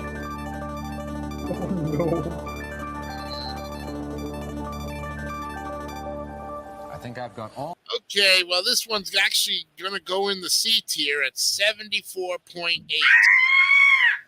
What the hell was that? Ooh, that's what I want to know. That is a sad. That girl really. Holy cow! Wow! I think Kitty Cat would want to urinate on the damn thing if she had. You probably would. The Kitty Cat would have her own explanation for it. She'd be like, no. Yeah. 74.8 is what it gets, and we go to the next game here. Okay, something to do with off-road. Let me give you the I know the name of it. It's called Ivan Stewart's Off Road. yes, Ivan Iron Man Stewart Super Off-Road. What a long name. Put out by the company Rare and Trade West. Unreleased April 1990. Okay. Let me give you a little description about this. In the game, up to 3 players, 4 in the NES version, through the use of the NES satellite. Gianni. Oh, yeah. NES accessory or the 4 score. Oh, yes. And compete I- against each other or the computer and racing around several top view indoor off-road truck tracks of increasing difficulty. There are 8 different tracks, 12 in the SMS version and 16 in the Super Nintendo version. 99 races altogether on most versions. And all the races are raced more than once. First place results earn the player points to continue in the championship and money with which to upgrade their truck or buy more nitro.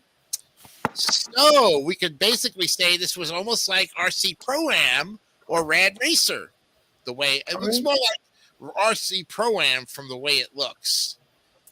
But again, this is Super Off-Road or Ivan Iron Man Stewart's Super Off-Road. And who did we start off with the last time?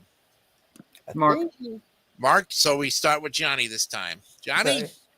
Actually, part of this game, I played a little bit of it. Okay, it's all coming back now to you, right? Yeah. Yeah. I'm looking at a screenshot of it. I played the arcade version of it, so it's pretty much similar. I'm not really familiar with the NES version. Does it have a steering wheel like pole position or no? Yes. Yes, the it arcade does. one does. The arcades do. Ooh. Yeah, put a guy with a steering wheel on an arcade machine, and what do you got? Road rage. That's it. Yeah. I mean, Sounds like me after I see Rage, 1, 2, 3, 4. Yeah. Okay. but I like the cover art, especially the off-road logo. Mm-hmm. You know what? Yeah, I'll give it 100. Oh boy, does he ever give it 100 there? There you go. Look out.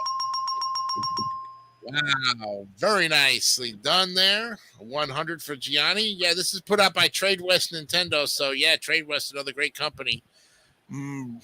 Scott, you're up with Ivan Iron Man Super Off-Road. Yes, I loved this arcade game. When I was back in the early 90s, I would go to the arcade and play this quite often. Yeah, you would blow quarters on I it, huh? love this one. Yeah, Beautiful. you made those arcade guys rich. Kind of, yeah, exactly. Yeah. I love the fact that the original arcade game was 3 players simultaneous with a 4th computer player, that's supposed to be Mr. Stewart. There you go. Yep. And I love the fact that you had turbo boost that you can use as well. Lots of things you can collect on the tracks while you're bouncing up and down here and going crazy and everything like that, though. The steering wheel was really responsive at times, though. Oh, the good. action was Have like fast-paced here. Yeah. Beautiful single screen type of game where you can see the entire track in the one shot, though. Lots of replayability. The fact that the arcade version even had an upgrade with even more tracks added to it later on. I'm going to agree exactly with Gianni. Another 100. Double up and more dings. Another 100. We got 200. All right. Brandon Bogard, will you make it a third 100 in a row with the Super Off-Road game?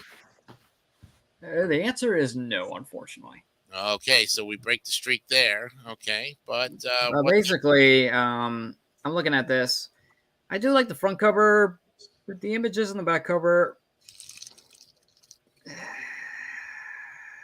there's a bit too much There's a bit too much detail in the graphics.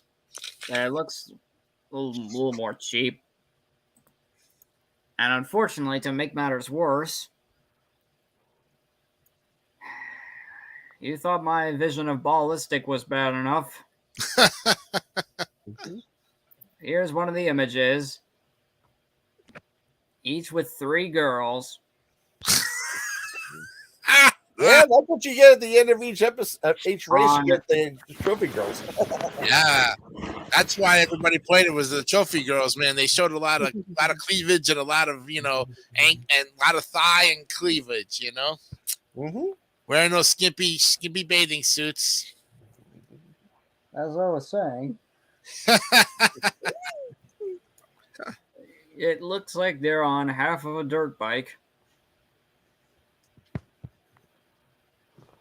But one of the dirt looks like more like a towel. Mm-hmm.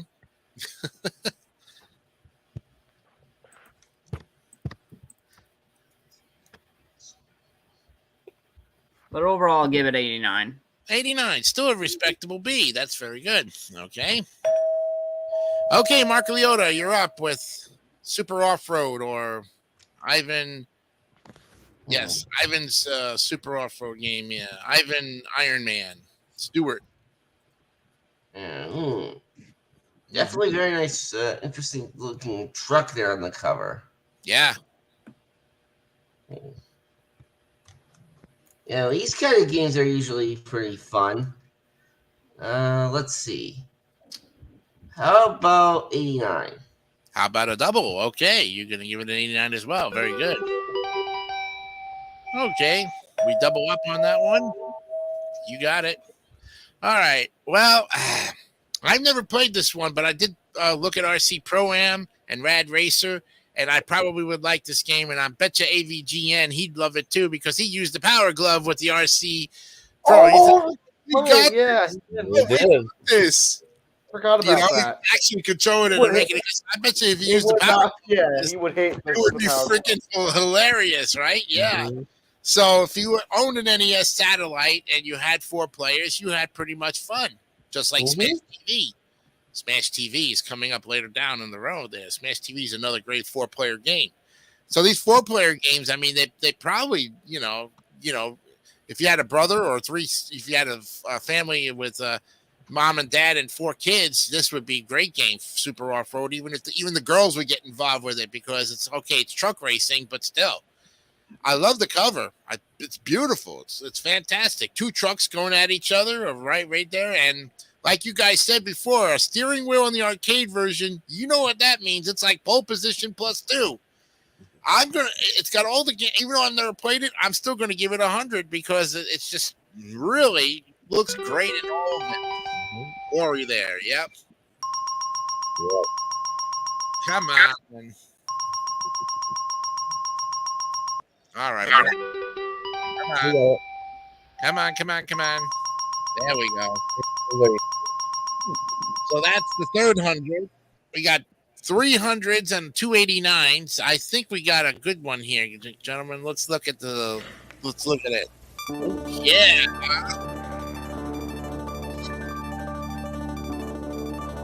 Oh yeah. I think I've got all. Well, pat yourselves on the back, folks. This one's going all the way. It keeps going. It could go all the way, and it will at 95.6 for a big second. Yes.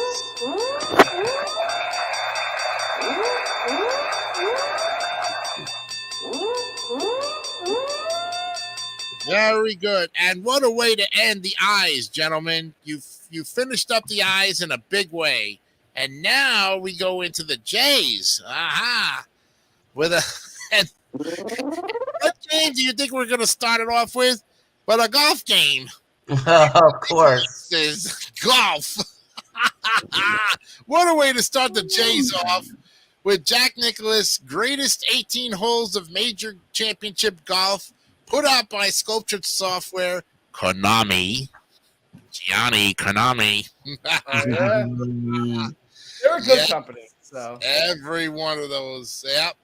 It's a golf simulation video game published by Accolade beginning in 88. It was released for the Amiga, the Amstrad, the CPC, the Apple II. All of the game consoles mostly had it. This game was also released during 90 and 91 by HuCard, cartridge CD-ROM formats for the US TurboGrafx 16 and its foreign counterpart, the PC Engine. Let's see. The game features Jack Nicklaus's favorite 18 golf holes, all put together in a single course, which includes holes from Augusta National Golf Club, Muirfield, Pebble Beach, Royal, if you've followed golf, you know what I mean. Additionally, they had a Game Boy version, includes Muirfield Village as a course. Several add-on discs were released for the computer versions. It's just like your normal golf, but it's got Jack Nicklaus in it, I mean, the guy was just a legend in his own right. Okay, who do we start off with this time? Me. Who's me? Scott. Scott McVeigh. Sorry about that. Okay, Scott, you're up with Jack Nicklaus's greatest 18 holes of golf, championship golf, that is.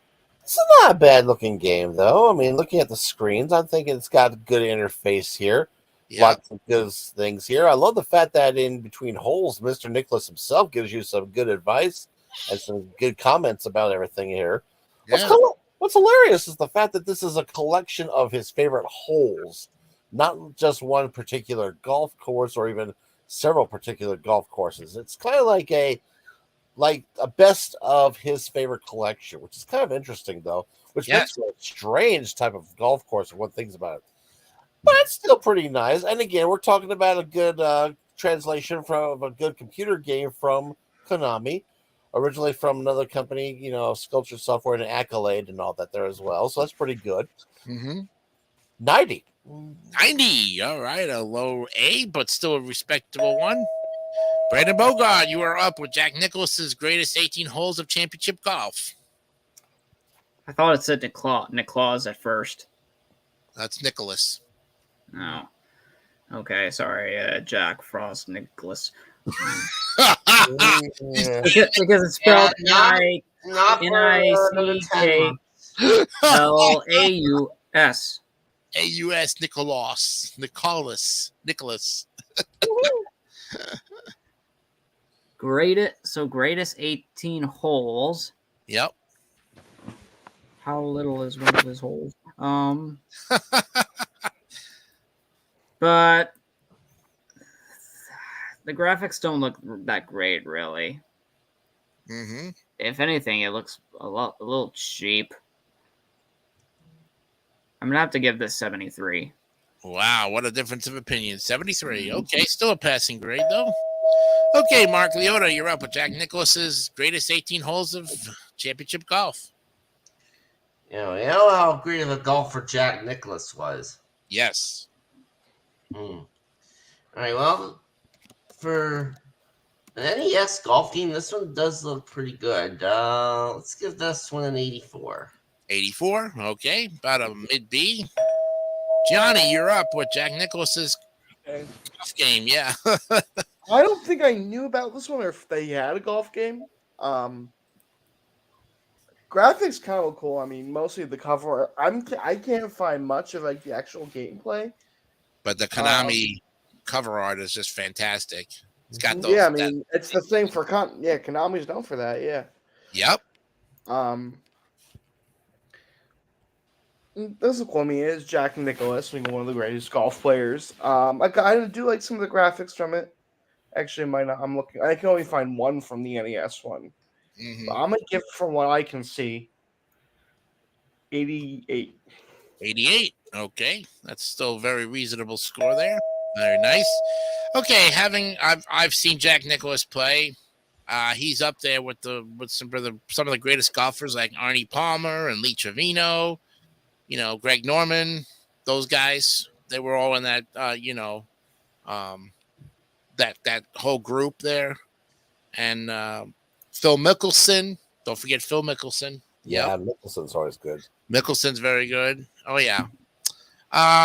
So these guys, Jack Nicklaus is probably one of the most recognizable golfers out there, and anybody who's obsessed with golf games, even in the 80s, would have gotten this one here over a Mario Golf or some other cheaper golf game because it was Jack Nicklaus. Got to have it, got to add it to the collection. But not having played this one, but looking at, again, the cover art, Konami, beautiful, beautiful. I'm going to say 94. 94. All right. Okay, we've got our scores. Let's take a look at the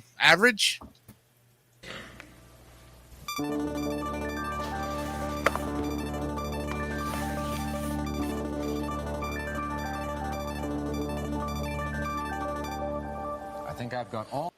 Well, this one actually makes it into the B tier at 85.8. So it's going up into the Bs. Right next to Iron Sword. Okay, right there. 85.8 was the score. We have about 10 minutes left, so let's go ahead and get one more game in, right? We're good for one more game? Okay. Yep. Okay, we're looking at the interesting game that's a one-word title put out again by Konami. Oh, boy. This is Jackal. Ooh. Yes, Konami is the company put out unreleased September 1988. The Jackal unit is an elite group of 4 soldiers that have undergone a harsh training regimen to survive in any environment. The team is composed of Colonel Decker, Lieutenant Bob, Sergeant Quint, and Corporal Gray.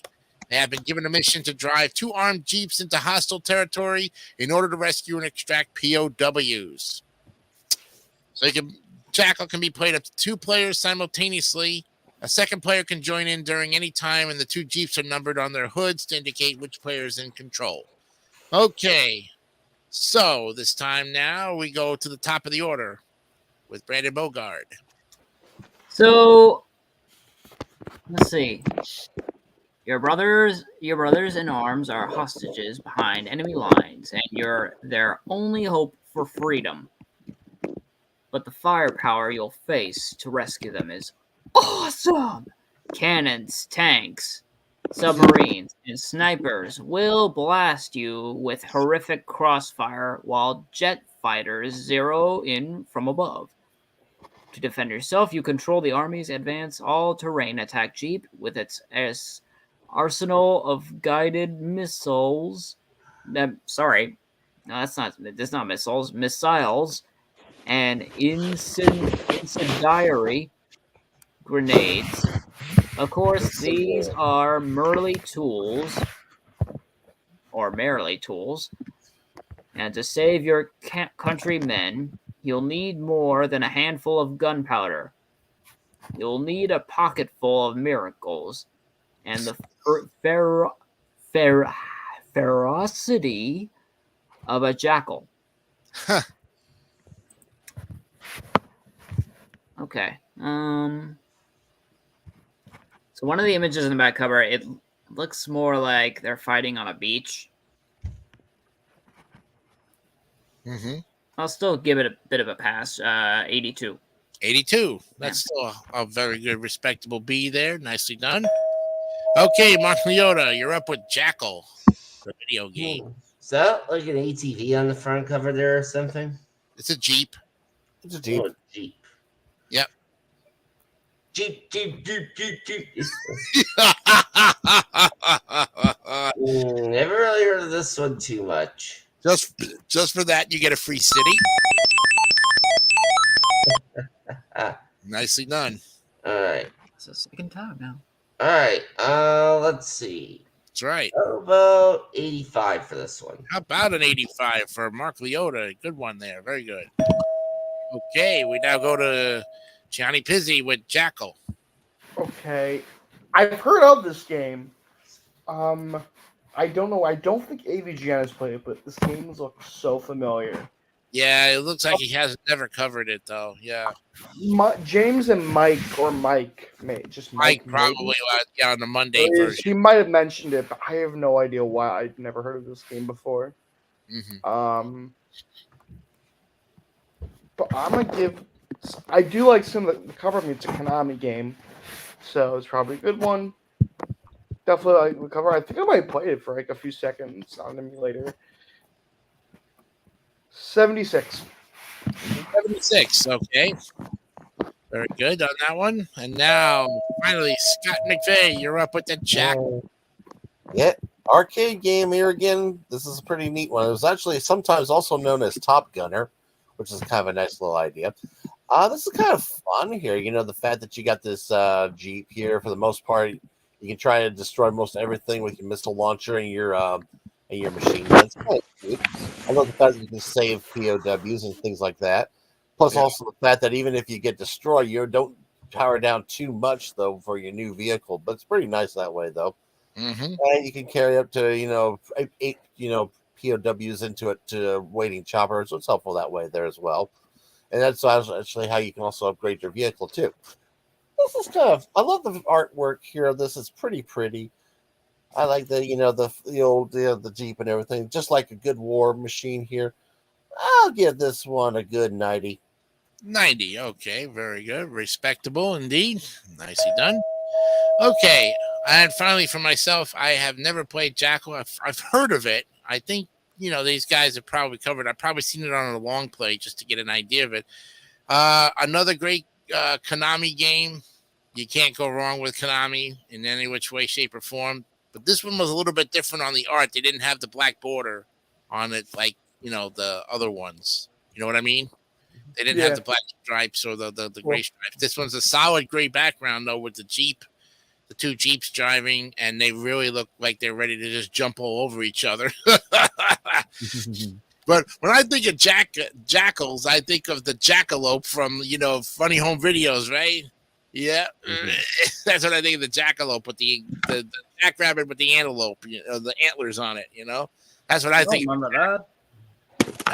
You gotta go back farther with the America's Funniest People had it, I and think so, yeah. Dave Coulier voiced it. So check it out. Look it up there, Brandon. When you get it. As in Joey Gladstone. Joey Gladstone. That's right. Yeah. Same answer. So to make it, so we got time here to give the other clues. I am going to give this a solid 90 and double up with, I'll give it a double. Yeah, we'll double it up with a spot there. Okay, we got our scores. Let's look at the average. I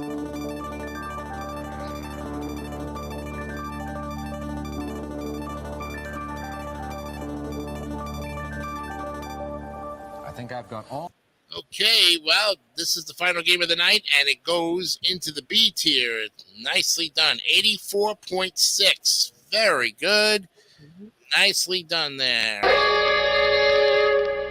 All right, that is the end of our game, so let's go ahead and shut them down. We got to shut them down. All right, let's go ahead and get the players back here. Very good game playing, guys. Now we're going to give you the other 3 clues, so that way we can wrap up Where Am I real quick. And if you're playing along with us at home and you know the answer to it, please put it in the comments. We'd love to see if you got it right, okay? So here's your final 3 clues. The first clue of the 3, I am the 7th planet from the sun. My name is often the subject of jokes. Oh, I think I got it then. Oh, Where I am. Uranus. With the initial U. All right. You got it now? All right. Each one of you tell me. All right. Start with Brandon Bogard. What is it? Is it Uranus? It is Uranus. Yeah. So Brandon got it. Mark, did you say Uranus too? Yep. You are right too. Yep. Johnny? yep, Uranus, I said. Uranus, that's the third one. And Scott? That's for Uranus. Oh, yeah, you guys got it all pretty much. Yes, it is Uranus. Very good. Very nice. I think as soon as I said the 7th planet from the sun, Yeah. what are you putting on it? 450 more? You're Whoa. like, wow. But we've come a long way, guys. I know. You're on the Jays now, yeah. We're on the Yeah, Jays. sure. Next week, we're going to be looking at those Jeopardy games, Oh, yeah. Oh, man. Some more AVGN games. And Karate Kids on there. Karate Okay. Kid, but we got I saw Jaws it. in there, Yeah, I too. saw that. on Oh, the list there. yeah. And the ever-popular Jordan versus Bird. And, wow, if we give too much away. We also have Jurassic Park, Karate Champ. Yep, Karate Kid. Kid Icarus. Kid Icarus, is on there, too. Yeah, Kid Icarus. Woo. Icarus, yes. So let me go ahead and save this. So before I do anything else, I'm going to save it. This is the 3rd NES episode. Well, not really. We started this whole thing on like episode 8 or 9, 7. I'm not even sure. We've gone 6 or that. 7. We've gone a lot. 6 or 7, even And better. we Because I started- came we on. I started came this on. I NES think on games 7. at 4, And that episode was 4. the second one.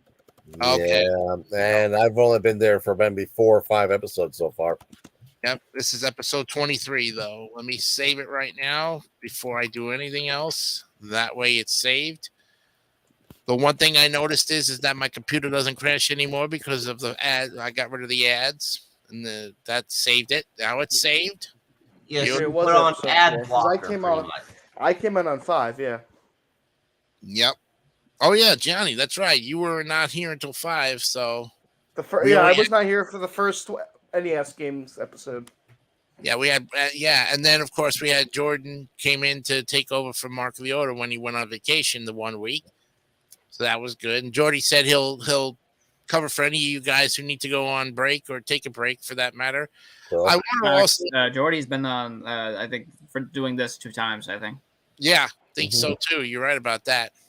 But I also want to mention also too that the week of Easter we will be taking the week off.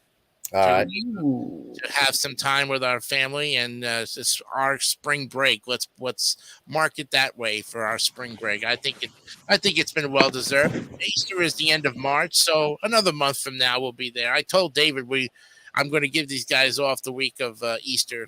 They deserved it, you know. Cool. That should give us some more time for So more. that being like the 31st to April 6th. That is correct. You are Okay. right, Brandon Bogard. Yep. And don't forget, like I said at the same time, check us out Saturdays with McVeigh and Jay. It's going to be this Saturday night, 9:00, March 2nd. Mark your calendars. We'll be on for an hour with variety and all the good stuff. And then if you'd like to be a special guest with us, each week we'll have somebody different. And just like this, with the 5 of you guys, I want one of us 1 week to dedicate a Tears reunion, where we'll just talk about the last, how many episodes we did, share our funny moments and all that other great stuff.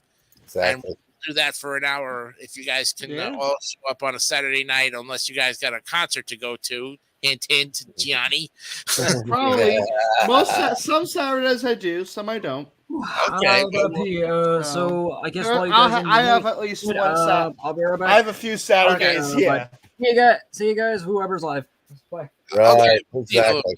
That's fine. No problem. All right. Well, that's fine indeed. And we'll see what happens. And like I said, thank you for joining us always here on Wipe Those Tears. I'm Jason DeCanio. And for Scott McVeigh, Gianni Pizzi, Mark Leota, and for the leaving Brandon Bogard, who went to the bathroom. I turn on my light. Oh, okay. Well, that's fine. You do that. We'll see you all next week, and hope that you enjoyed this episode. And I'm going to listen for the playback too. I think it was pretty funny. But we'll see you again for another episode 24 next week. Bye for now.